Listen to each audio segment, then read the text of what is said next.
Okay, my topic today is on the indigenous peoples of the Philippines.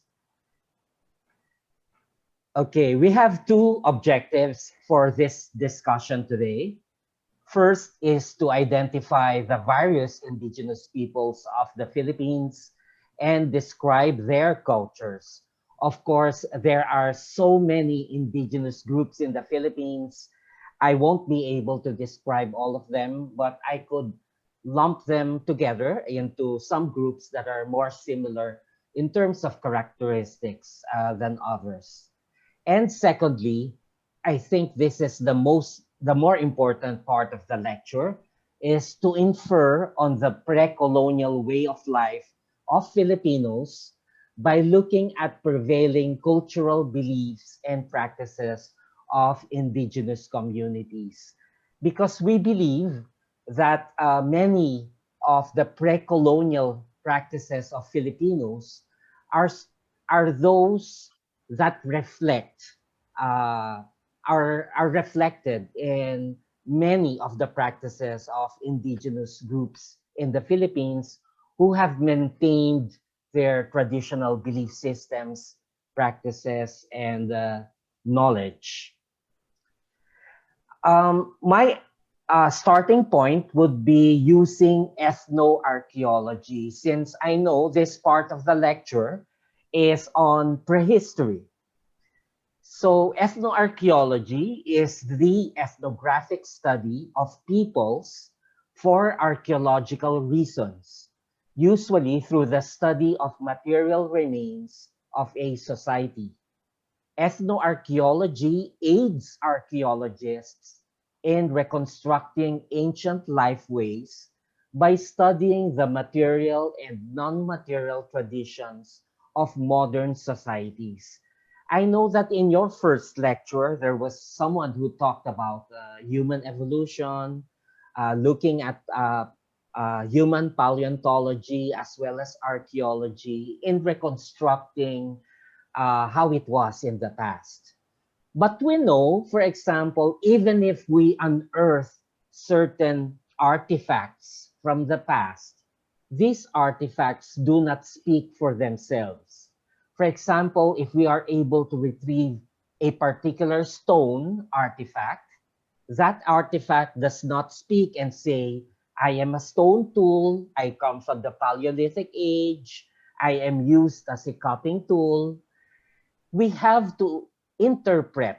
And one means of interpreting is by looking at existing societies today, such as those of indigenous communities, that still possess such types of tools or the same life ways as it was in the past. So this is why we are going to talk about indigenous peoples of the Philippines. We know that the Philippine ethnic landscape is a very diverse landscape because the Philippines is an archipelago of 7,500 islands. There are so many ethnic groups in the country. One estimate, a very conservative one, I would say, comes from Dr. Robert Fox, the former director of the National Museum during the 1960s. And he says that there are at least 106 ethnic groups in the Philippines. I said that this is a very conservative estimate because in terms of languages, we have more than 106. The ethnologue, published by the Summer Institute of Linguistics, mentions more than 180 languages in the Philippines. And we know language is a primary criterion for defining ethnicity in the Philippines. That is why we also refer to ethnic groups as ethnolinguistic groups. If you speak a certain language, such as you speak Kapampangan, therefore your ethnic identity is Kapampangan. And we have diverse religious traditions as well. And we know this also contributes to ethnic identity. Now, looking at the 2000 census of population and housing, this was the past census year, because this is two census years ago. We know that it is conducted every 10 years. There are 8 ethnic groups in the country that already comprise 82% of our population, based on how big they are and how many speakers there are of this particular languages. So the Tagalog is the biggest with 28%, Cebuano with 23%, Ilocano 9%, Hiligaynon more than 7%, Bicol 6%, Waray 3%, 3.3, Kapampangan 3%, and Pangasinan less than 2%. So if you add all of them, only 8 groups comprise 82% of the Philippine population, which makes the other hundreds of ethnic groups as minority groups. They are called as such in the past, but we now call them as indigenous peoples. So because there are more than 100 groups, I will only focus on some more than others, the more representative ones. So what do we mean by indigenous peoples? I will use 2 definitions. One comes from anthropology, and the other is the legal definition used by the Philippine state. Based on the anthropological definition, indigenous peoples refer to original inhabitants of particular territories. So they were the first in this country. So in the picture that you see, these are Umiray Dumagat from Aurora province. So they are a Negrito group, and we know that the Negritos were the first to come to the Philippine archipelago, while the others came much later. I will discuss that later. So we also call them, in other countries, such as in Australia, they are referred to as the Aborigines, because they were the aboriginal people of this archipelago. They are often descendants of tribes people who live on as culturally distinct colonized peoples, many of whom aspire autonomy. So now that we have a Philippine state, a Philippine nation state, they are pockets of communities found mainly in the hinterlands who have maintained their traditional practices, because the 8 biggest groups have been colonized and have adopted Christianity and have adopted Western culture in general. So the rest have become distinct from these 8 groups because they have maintained many of their traditional practices. So when we say here that they aspire autonomy, so they want their beliefs and practices to be respected. And in the Philippine Constitution of 1986, it mentions that an autonomous region in the Cordillera, as well as in Muslim Mindanao, should be established. Unfortunately, up to now, there is no autonomous region in the Cordillera, only an administrative region. But we have an autonomous region in the south. This was formerly called as the Autonomous Region in Muslim Mindanao, now called the Bangsamoro Autonomous Region in Muslim Mindanao, or BARM. But the other definition comes from a law enacted in 1997. This is the Indigenous Peoples' Rights Act, or otherwise the Republic Act 8371, or IPRA. According to IPRA, indigenous peoples,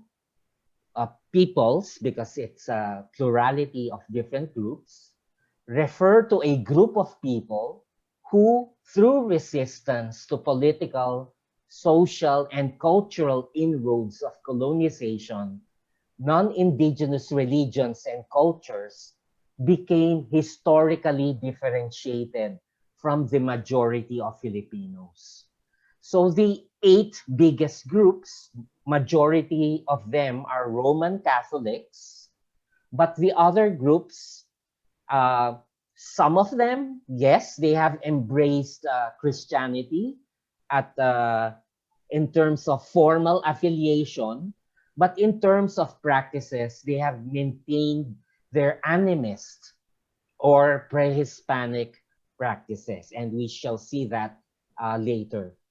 Now, when IPRA talks about non-indigenous religions, it talks about both Christianity and Islam because both are not indigenous to the Philippines. That is why for one government agency in charge of indigenous peoples, this is the National Commission for Indigenous Peoples, they exclude Muslim groups of Mindanao as part of indigenous peoples. But for me and for this lecture, I have included the Bangsamoro because we are talking about pre-colonial, pre-Hispanic practices. And upon the arrival of the Spanish, there are many groups from Tawi-Tawi in the south all the way to Pangasinan in the north that have practiced Islam. So the indigenous peoples resisted colonialism, and there are different expressions of this resistance. One form of resistance is outright warfare versus the colonizers, as exemplified by the Bangsamoro people in what the Spanish called as Moro Wars, as well as Igorot raids in northern Luzon. So the Spanish were less successful in colonizing these groups. The Americans, however, were more successful in colonizing these peoples. The Bangsamoro people made several pacts with the American colonizers. But because of these pacts, certain practices have been guaranteed by the Americans. But the other form of resistance is through retreat to the hinterlands. And this was practiced by the Mangyans of Mindoro, the Remontados of Rizal, Quezon, and Aurora. So for the Mangyan, for example, early Spanish accounts said that the Mangyans may be found in the coastal areas of Mindoro. But during the time of Spanish colonization, they were pushed into the hinterlands. Because for the Mangyans, oh, you want land? Okay, I'll give you this land anyway. There's still so many pieces of land in the mountains.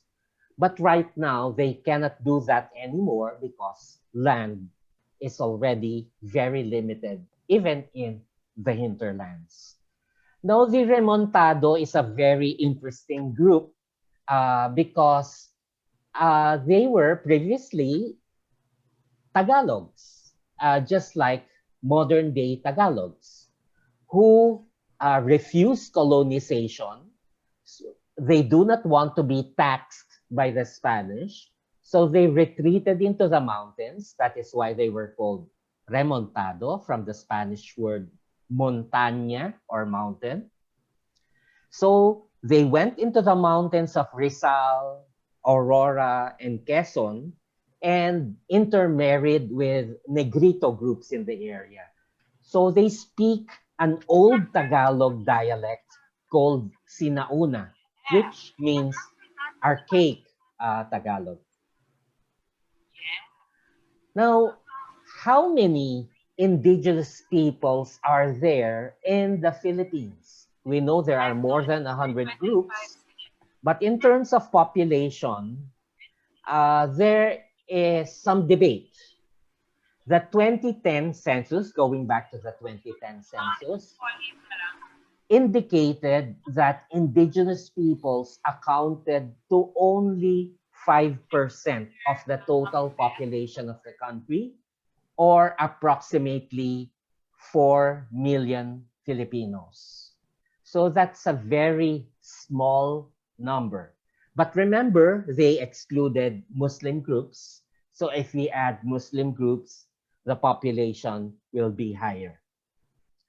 But the National Commission on Indigenous Peoples, which is mandated to take care of the welfare of indigenous peoples of the Philippines, estimate that the population of indigenous peoples is higher at 12 million people.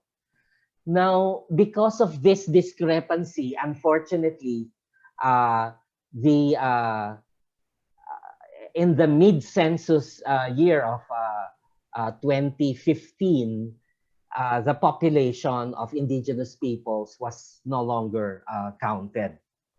We hope that could resume in the 2020 census. So concretely, what are these groups? I clustered the several 100 and so groups into distinct groupings based on similarities, so that it would be easier for us to discuss about their characteristics. So they are the Negrito. I'll discuss them one by one later. The peoples of the Cordillera region, groups in Cagayan Valley, the Mangyan of Mindoro, groups in Palawan, groups in the Visayas, the Lumad peoples or Lumadnon of Mindanao, and as I mentioned, I included the Bangsamoro, even if the NCIP does not recognize that they are indigenous people, simply because they have adopted Islam. So let me go to them one by one. First is the Negrito. The term Negrito comes from the Spanish word negrito, which means little black people. Negro meaning black, negrito, small black. So this is a picture of negritos upon the during the turn of the century in the 1900s in central Luzon. And the Negritos are the aboriginal peoples of the Philippines. They are believed to have come to the Philippines from mainland Asia approximately 30,000 years ago. So in the upper right portion, I'm showing a map of the Philippines and its connections to mainland Asia during the Pleistocene period. So the Philippines, water bodies receded, and certain islands of the Philippines became connected to mainland Asia. That is why it was possible for early settlers to come into the Philippines during that time. Here is the distribution of various Negrito populations in the Philippines. They are called by various names, although phenotypically they look similar with one another. They have their own distinct identities. They are called the Agta in Eastern Luzon, that is from Cagayan province all the way down to Sorsogon in Bicol. They are called Dumagat in Eastern Central Luzon. They are called Mamanwa in Mindanao. They are called Batak in Palawan, Ati in the Visayas, and Aita in Central Luzon. What is similar will be their phenotypic appearance. So we see here two pictures, the picture above and the picture below, of two different Negrito groups. The picture above is Umiray Dumagat, and the picture below is Palanan Agta in Isabela. The picture in the middle is the house, a typical house called lean-to of the Agta, also in Palanan, Isabela. So phenotypically, they are darker skinned compared to the rest of Filipinos. They have kinky to wavy hair, and their stature is relatively short. That is why the Spanish clustered them as Negritos. But actually, they speak different languages. Their languages are not intelligible with one another. Traditionally, they engaged in hunting and gathering. Now, the Agta of northern Sierra Madre, this is in Isabela, coastal Isabela, are still nomadic, while the rest in the country are now semi-nomadic or semi-sedentary. Now, this is very interesting for anthropologists because we know for millions of years, humans were hunters and gatherers. Now, in the world, there are very few remaining hunting and gathering societies. One of them is the Agta of Palanan, Isabela, and its nearby municipalities such as Divilacan and Mapunacol. So their house, you could see here, is the lean-to. Whenever it is raining, they carry the house and bring it towards the forest. If it is sunny, the house is brought to near the shore. And based on ethnographic studies, at the average, every 3 weeks, they move about their residence, following game animals such as wild boar and deer. So they are still nomadic, and we want to study them so that we can learn as to what were the practices of humans when they were still hunters and gatherers. As I mentioned, they speak different languages, but they have already lost their original languages and now speak the languages borrowed from neighboring populations. For example, the Agta of Palanan, Isabela speak Pahanan, which is a dialect of a language known as Paranan, spoken by non-Agta populations. In the Pinatubo area, so they speak Sambal, which is the language of non-Negritos in Sambales area as well. So one means of adapting to the culture of the majority populations around them is to borrow the languages of neighboring groups. Some groups have developed another form of language, previously a mixture of borrowed languages as well as their native languages. So the group in Mindanao is called the Mamanwa, and one study that I did related to their relationship with the environment mentions that the Mamanwa respect the physical environment. They are not indiscriminate in extracting resources from the environment because they believe in environmental spirits or diwatas. They have a fear in offending these spirits when they go about their swidening, hunting, fishing, and foraging activities. So look at this term, diwata. It is borrowed from a Sanskrit word, devata, which refers to spirits. Deva meaning God, devata, godlike.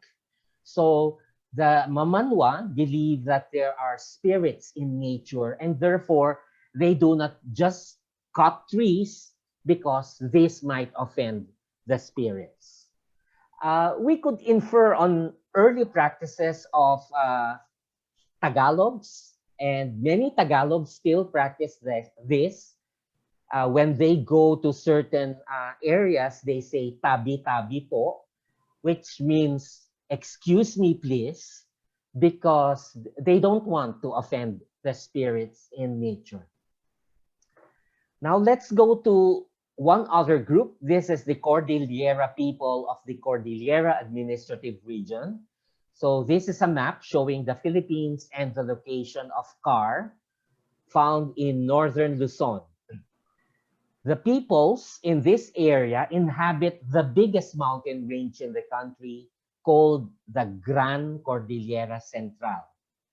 Actually, three mountain ranges combined. They come from different indigenous communities with different cultures, distinct languages.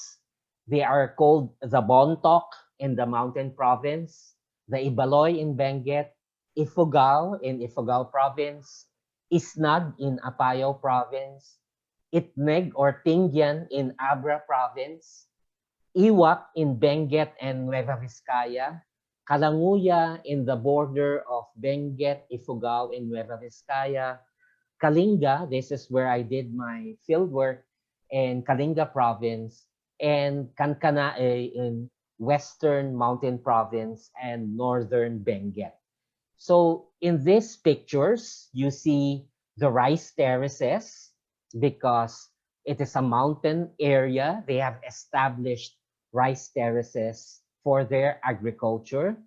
You see, for those of you who have visited Banawe, so these are old women at the at Banawe rice terraces. The houses are also Ifugao houses in Mayawyao, Ifugao. And the person above is a Kalinga man with tattoos depicting that he was a warrior during his younger days. So what is the culture of the peoples of the Cordillera? The Cordillera consists of autonomous villages called ili. The elders sit as a council in these villages. So we have a council of elders. They are all men, and they are older men, because it is believed that the older generation possess a lot of knowledge about their culture. So for example, in enforcing customary laws, the elders have to invoke on how conflicts were resolved in the past by their parents or grandparents.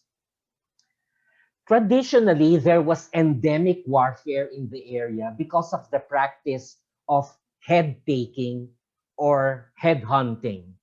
So they attack enemy villages and take the heads as trophies. Now, of course, this is no longer practiced because, of course, the Americans have discouraged the practice of head taking during the early American occupation. But aside from endemic warfare, there is also a system of peace pact between villages. It is called bodong, the Ilocanized version of it, but sometimes called pechen, vochong, pudon. So these are bilateral peace pacts between and among villages. So it's a series of war and peace. Now, why do I call them as autonomous villages? Because even up to now, even if there is a barangay in a particular village, if there are conflicts, usually conflicts are resolved through customary laws. And the Indigenous Peoples' Rights Act recognizes this as legal. It is only when the conflict is between an insider and an outsider that, when I say outsider, someone who is not indigenous to the area, that is when conflicts are resolved through the barangay or the court system. So practically, two systems of political institutions exist in the Cordillera, that imposed by the Philippine state and the customary laws imposed by the Council of Elders. Now, in Kalinga, there are different systems of land ownership. So it will be an oversimplification if we say that lands are only private and only communal. In Kalinga, for example, rice terraces are family owned, while the Sweden fields are owned through usufruct. That means if you're still using it, cultivating the plot, that's yours. If you abandon it and transfer elsewhere, it's no longer yours. So it's right of use or usufruct. Woodlands are owned by the extended kin group, not just by the family, but also your near relatives. Forests are communally owned. They belong to the entire community. Burial grounds are owned by the spirits. They are not even owned by humans, while residential areas are privately owned. So these are different types of ownership coexisting within the same village. The picture that you see is in Dananao, Kalinga. This is exactly the village where I did my PhD dissertation on the politics of ethnic identity. Now, these are examples of Cordillera material culture because I mentioned that artifacts originally start as material culture, but when they are abandoned and retrieved through archaeological means, they become archaeological artifacts. So these are unique material culture found in the Cordillera, and of course, they are of interest to museum practitioners, such as the bulul of the Ifugao. So these are rice granary gods, and usually they are in a pair, a man and a woman. They are kept in a rice granary so that to guard the rice against intruders. The picture on the right is a Kalinga skirt. You will see the intricate design. But what is interesting, it is ornamented by seashells. These are mother of pearl shells. But Kalinga, as well as Cordillera, is a landlocked region. So that means the people of the Cordillera traded with lowlanders in order to acquire these prestige items, such as shells. Okay, let's proceed to Cagayan Valley. There are, so that's a map of Cagayan Valley in northeastern Luzon. And what is interesting, there are so many indigenous communities in the area, such as the Bugkalot, formerly called Ilongot, the Gaddang, the Ibanag, the Ibatan, Isinay, Itawes, Itbayaten, Ivatan, Kalinga, Malaweg, and Yogad. I cannot describe all of them. What is important is the Ibatan and the Ivatan are two different groups. The Ibatan found in Babuyan Islands, Ivatan found in Batanes. But their languages are related to one another. They are part of the Ibanagic group of languages. The Kalinga of Isabela is different from the Kalinga where I did my study in the Cordillera. The term Kalinga actually means enemy. It's a Gadang word which means enemy. So the Gadang called them enemies. Even the Kalingas, they were called enemies by the Gadang. But eventually, the Kalingas embraced the term to refer to their identity. So the common characteristic of these Cagayan Valley groups is their languages are part of a subgroup called Ibanagic languages from the term Ibanag, which is one of the languages in the Cagayan and Isabela provinces. Right now, they are dominantly Christian. So this raises questions as to differentiation of groups according to religion. In the past, that was possible, but right now, many of so-called indigenous peoples have also embraced Christianity and Islam. So although they embraced it much later than the 8 dominant groups. So there is a relatively high degree of acculturation. That means embracing of Western culture. The picture below shows an Ivatan house in Batanes. So it is a sturdy house made of stone, and the roofs are very thick cogon grass roofs. So it is an adaptation to typhoons that frequently pass in Batanes. However, this house was not pre-Hispanic. It was a product of contact between the Spanish and the Ivatans.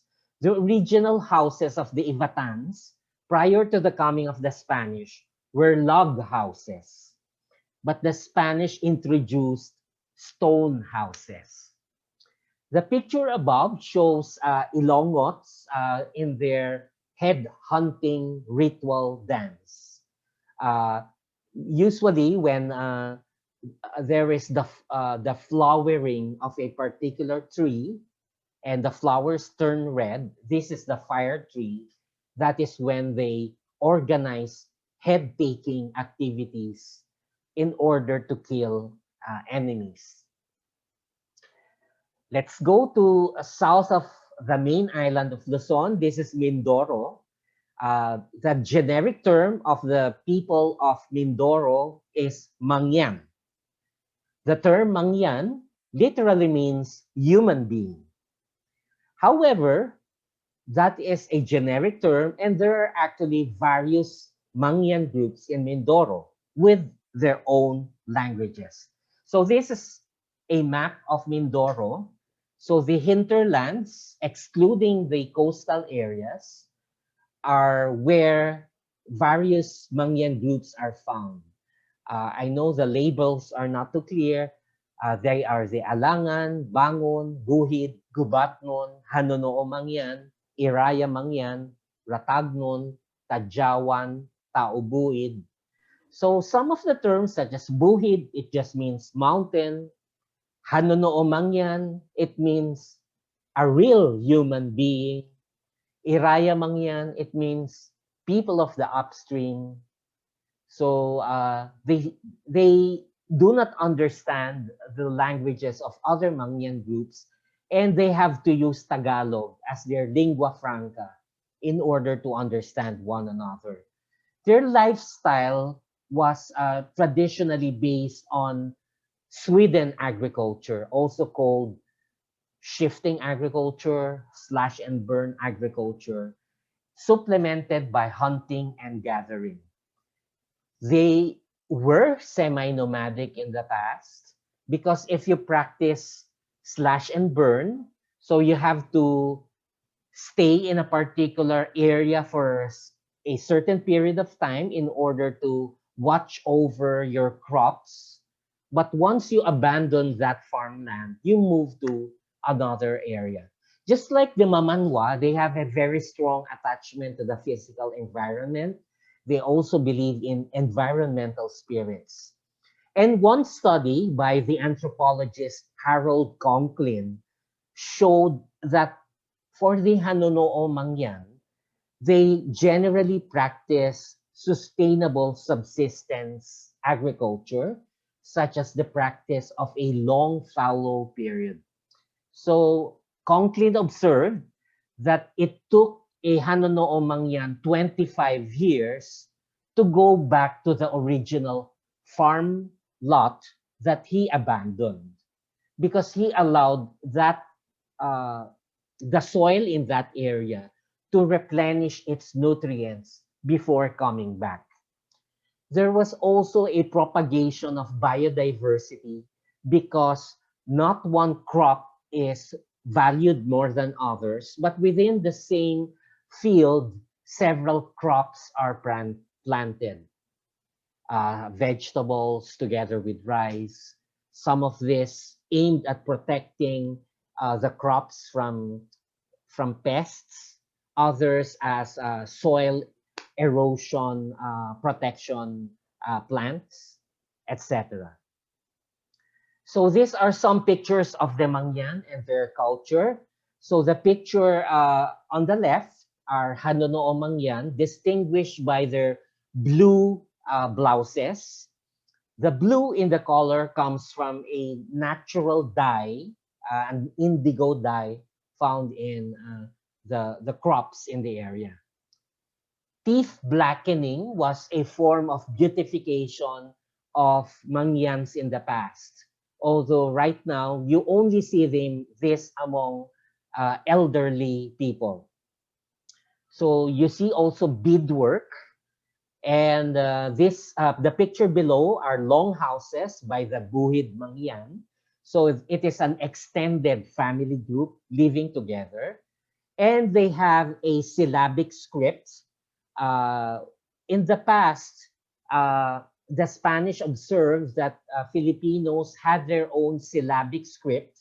That means a writing based on syllables and not on letters. This has disappeared in many areas of the Philippines, except among the Mangyan and groups in Palawan. So this still continues among the Hanunoo Mangyan and some Buhid Mangyan. So this is an example of Mangyan literature. Sorry again, the picture isn't too clear, but it's a piece of bamboo where it was etched using a knife as a stylus to write a form of literature called ambahan. So the text on the left is the ambahan script. It's based on exact number of syllables, just like the haiku. Uh, and that's the rough translation at the right. So they use this type of writing mainly to write love letters to their dear ones.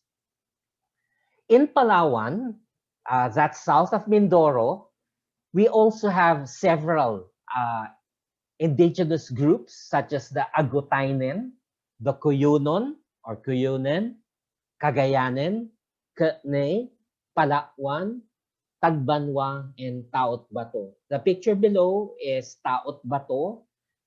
They live in caves in that area in Quezon, Palawan. Just like the Mangyans, their subsistence patterns are based on slash and burn agriculture, protection of the environment, respect for biodiversity, etc. So these are some pictures depicting Palawan culture, drinking of rice wine in the same earthenware jar as a form of ritual where they use bamboo straws. This is in one particular village among the Palawan, where we did field work together with my students. The picture at the right is a pagdiwata ritual performed by a shaman, a bailan, where the shaman is possessed. And through possession, he is able to cure people from their ailments. So this is practiced by the Tagbanwa groups of Palawan. In the Visayas region, we have very few groups that are indigenous to the area. such as the Aklanon, Boholano, Bukidnon, also called Suludnon, the Eskaya in Bohol, and the Magahat in Negros. So these are picture of Suludnon in Panay. They traditionally live in interior upland areas of the Visayas, and they engage in uh, dry rice farming. So it was non-irrigated rice in these mountainous areas. Now, one particular group in Bohol called the Eskaya has this type of writing called the Eskaya script. However, I believe that it is not pre-Hispanic, but a product of contact between Spain and the indigenous community. My basis for this is among the letters in their alphabet, there are some that are of Spanish origin, such as ñ, h, and x, which are Spanish letters. But that is still interesting to understand because contact with the Spanish and later the Americans triggered a change in the culture of many communities in the Philippines.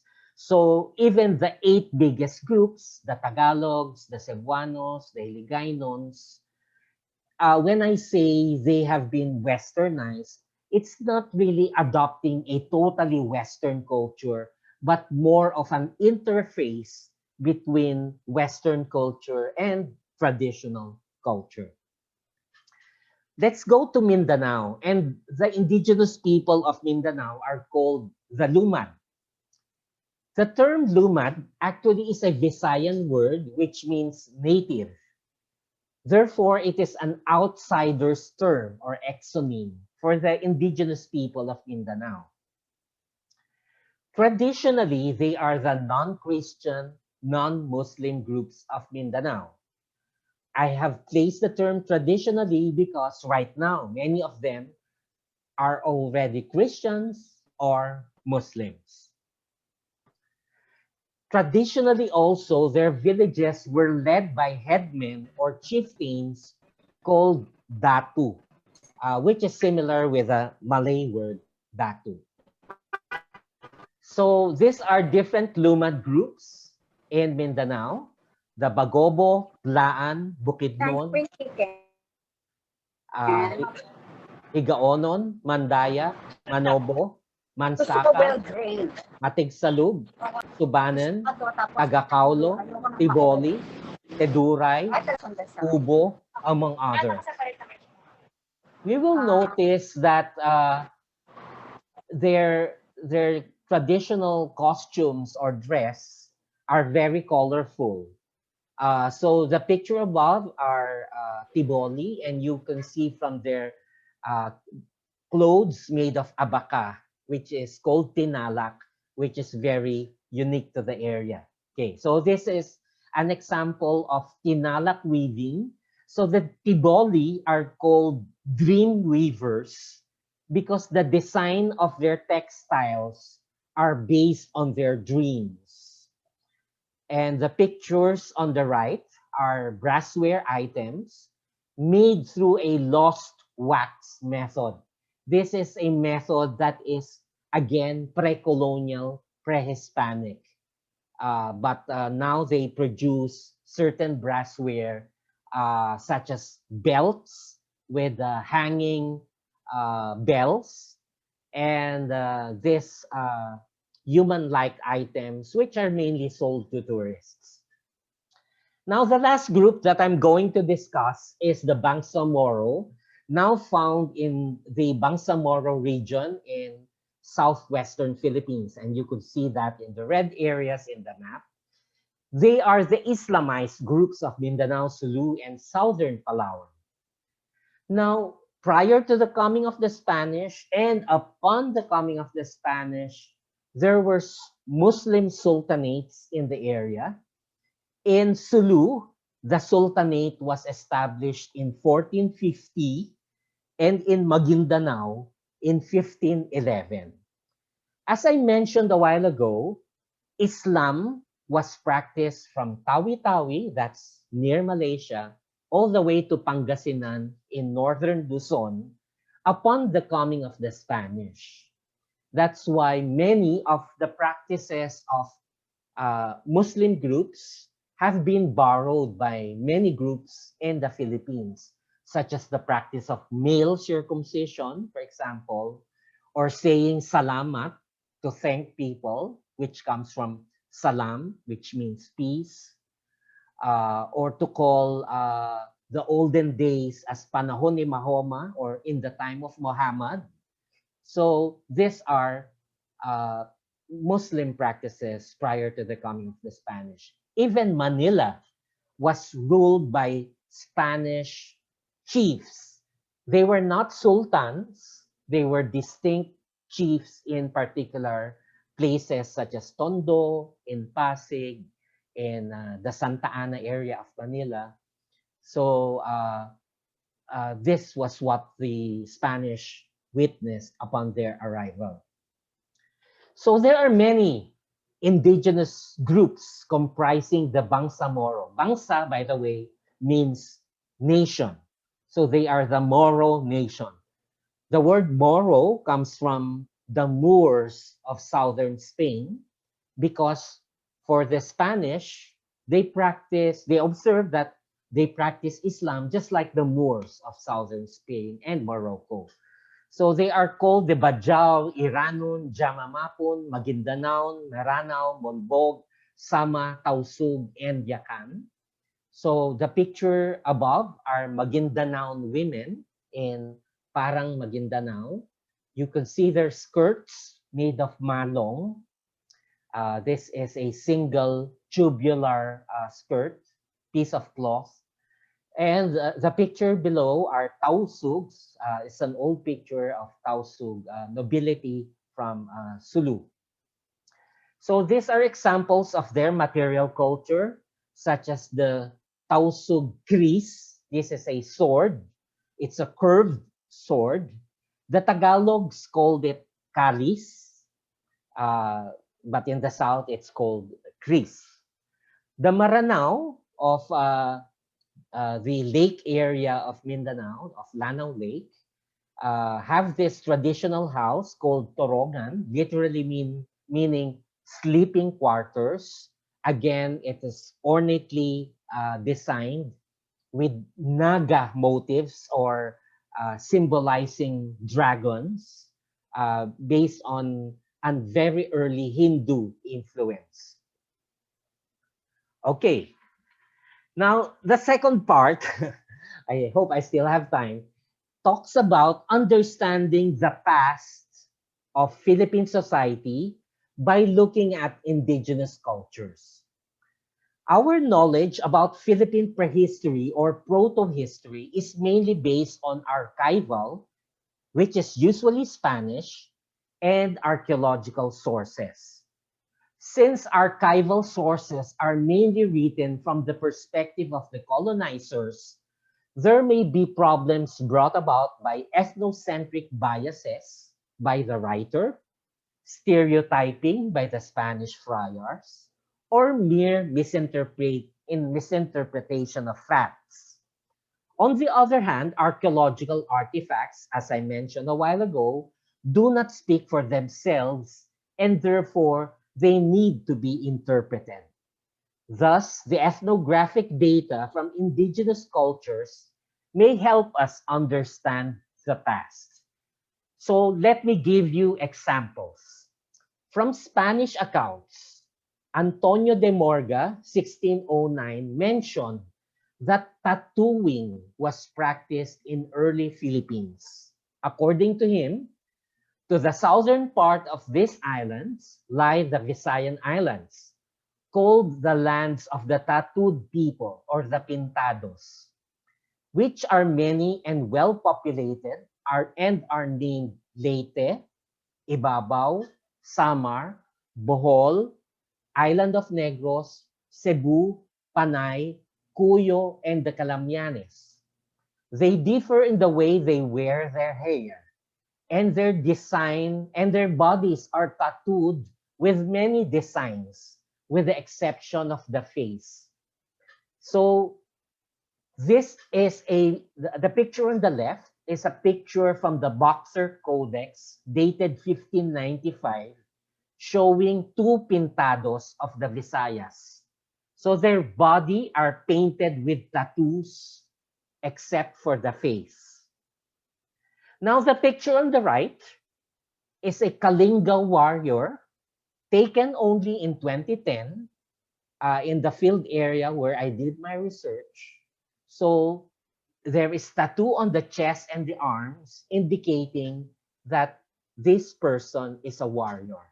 So we could not understand how tattooing was done because we don't have informants anymore coming from the pintados. However, we have informants from the Kalinga. And let me show you this uh, clip from Kalinga.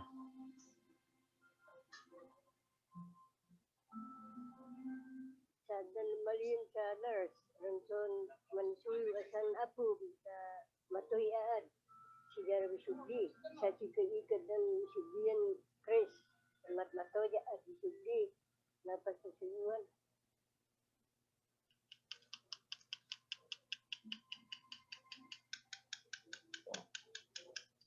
Hindi ito yan, ikatagtag ko, ikatagtag ko, ko kaya ako, ikari na dyan, kikat na RTP, ikatagtag yan sa tagtag ko.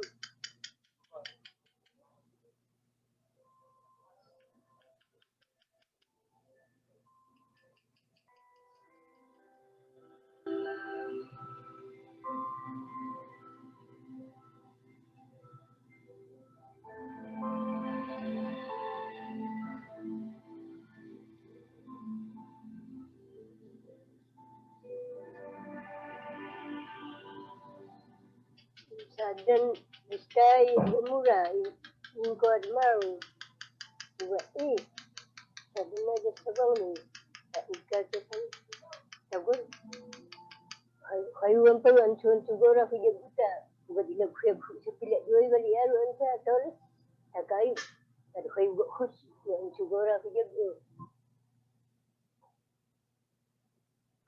So that was Wang Od, a famous tattoo artist from Buskalang village in Kalinga, frequented by many tourists wanting a traditional type of tattoo. What she used were organic dye coming from plants and the sharp object being used to puncture the wounds on the person comes from a certain type of the thorns of a particular plant. This is suha. I don't know the English word for suha. It's a type of citrus tree. So we could infer on how tattoos were made uh, during that time. And as Wang Od mentioned, it was the designs were reserved for warriors. In terms of writing, this comes from Morga again. Throughout the islands, writing is well developed through certain characters or signs resembling the Greek or Arabic, numbering 15 signs in all, 3 of which are vowels, which serve in lieu of our 5 vowels. The consonants are 12. With this and certain points or signs and commas, everything one desires to say can be expressed and spoken fully and easily. That was 16th century. Now, this document on the left is Doctrina Christiana, the first published document in the Philippines, published by the Spanish. It's a book of prayers, but written in the Tagalog script called Baybayin. So this is Ama Namin or the Lord's Prayer in early Tagalog script. This is now very few are familiar with the Baybayin. but there's a movement right now to revive this. The Surat Mangyan still exists, and this picture was taken in 2012. So it's a piece of bamboo tube, and a woman is inscribing the Ambahan poetry in that particular tube. Burial practices, 16th century. They buried their dead in their own houses, keeping their bodies and bones for a long time in boxes, and venerating their skulls as if they were living in their presence. So, uh, in Kalinga, up to now, how the graves of the dead ancestors are buried underneath the houses. There was no separate cemetery because the Kalinga people revered them as ancestor spirits. Now, this is a picture from Ifugao where the skull is being kept as a trophy of this particular shaman or Mombaki. Betel nut chewing in the 16th century. It is a habit among well-to-do natives as a show of greatness and luxury to carry with them when they go out of their houses their brassware service and sets of boyo or betel, the boyo rolls being placed on the containers apart from the loose leaves, the bunga or nuts, and the wet lime. These sets, curiously made of brass and other materials and substances, include separate containers for scissors or cutters and other utensils for handling this delicacy. So this is among the Maranao. This is the betel nut container made of brass, as mentioned by Morga in the 16th century. And this is Ifugao betel nut bag in Ifugao, now made of plastic, no longer brass. So you see the leaves, that's ikmo, the betel nut or bunga, and the lime together in chewing betel nut. So it was practiced all over the archipelago and also including the Aborigines of Taiwan. Now, let me end with this slide because it's almost time. There are various threats right now to our indigenous peoples. One threat is the commercialization of culture. There is bastardization of culture of those who are not familiar with the culture. So it is a challenge to us to understand the context of certain material culture. For example, is it proper to exhibit as a wall decoration a death blanket of Cordillera people? Of course, it is not because it is offensive to uh, to the indigenous people. But for textiles that they use for ordinary purposes, then it is possible to display them at your homes. Another threat is the conversion to non-indigenous religions such as Christianity and Islam. I know for those who are religious among you, you will say, well, there's nothing wrong about that. The problem, however, is the tendency is to throw away everything that is indigenous to them. For example, when I did my fieldwork among the Agta of Isabela, I asked them whether they still use medicinal plants. They said, no, we don't use medicinal plants anymore. I asked them why. Because we are now Christians and the practice of medicinal plants is very pagan. I don't subscribe to that because we could become Christians but still maintaining our indigenous practices. The third threat is displacement of indigenous peoples due to large-scale extractive projects within their ancestral domains. So the map on the right shows several mining projects in the country, and many of them are located in ancestral domains of indigenous peoples, and therefore the people there being displaced. And lastly, militarization in these areas because of armed conflict between the Philippine military and rebel groups. And usually the indigenous people are caught in the crossfire, therefore posing a threat to their security. So, my concluding remarks: there is an urgent need to document the indigenous cultures of the Philippines before they change drastically due to acculturation and modernization processes. It is important to make the public aware about the richness of indigenous cultures and to value cultural diversity. While heritage preservation is indeed important, it is the right of indigenous peoples to determine which aspects of their culture they would want to preserve and which ones they would want to change. So with this, thank you very much.